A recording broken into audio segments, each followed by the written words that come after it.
Okay. Good evening. My name is Lee Etris, and I want to talk to you about something very close to my heart. But first, a question. Have you ever been in a gunfight? Would you put your life on the line for somebody that you don't know, a complete stranger?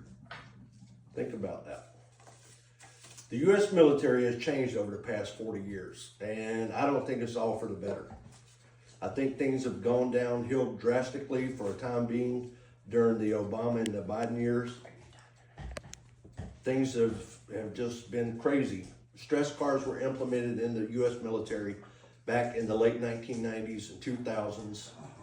And what this done was allow recruits to pull a card out of their pocket when they were getting yelled at by the drill instructor. And the drill instructor had to immediately stop and walk away. That went on for a number of years. Military readiness also decreased during that time frame. Troops were allowed to not be as physically fit. Standards decreased, which weight standards, body fat standards all decreased in order to improve and get more recruits into the military. Both the Army, Navy, Air Force, Marines, and the Coast Guard. They relaxed all their standards so that anybody could get into the service that met a certain criteria. Are we too fat to fight? That's the question. Are we too fat to fight? Body fat standards decreased to increase recruiting efforts. Then President Biden and President Obama came up with DEI, diversity, equality, and inclusion. This completely devastated the United States military. For one, people weren't promoted based on their abilities. They were based on quotas. They were based on sex, religion, or not religion, but sex and cultural differences, transgenderism, stuff like that. People were allowed to basically do anything. And what that done was it completely decreased the morale, the readiness, the cohesion of groups. The military people that were there did not want to be around those kind of people.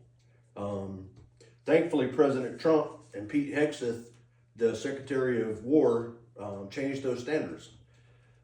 Recently, they went back to the old standards of military grooming.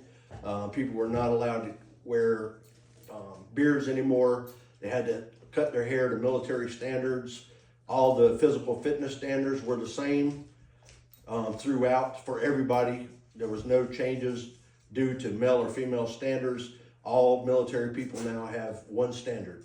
And if you can't do the standard, then you don't get in the military. The military is not for all people. The military has never been designed for all people. It's not an equal opportunity employer. Okay, there's a lot of people that can't go in the military because of eyesight, vision, hearing, disabilities, flat feet. All these things are designed to keep people that are not qualified out of the military. So now that Pete Hegseth and President Trump have changed the standards, now people are required to be more physically fit. There's more cohesion, there's more unity. It's a lot easier for people to depend on each other because people need to feel like they can be covered by their friends, that they got their back. So, peace through power. All right. Back in 1984, I gave my oath of enlistment. I was in the U.S. Navy and U.S. Army both. And both those oaths of enlistment never expire. They never expire. The oath of enlistment goes something like this. I do solemnly swear to protect the Constitution, defend the Constitution against all enemies, foreign and domestic. That I will bear true faith and allegiance to the same. That I will obey the President of the United States, the orders of the officers that are appointed over me. That I will, I can't remember the rest, so help me God. So in conclusion, I would like to say there's no reason or no room for relaxed standards, woke agendas, DEI program. My opinion on this is very strong.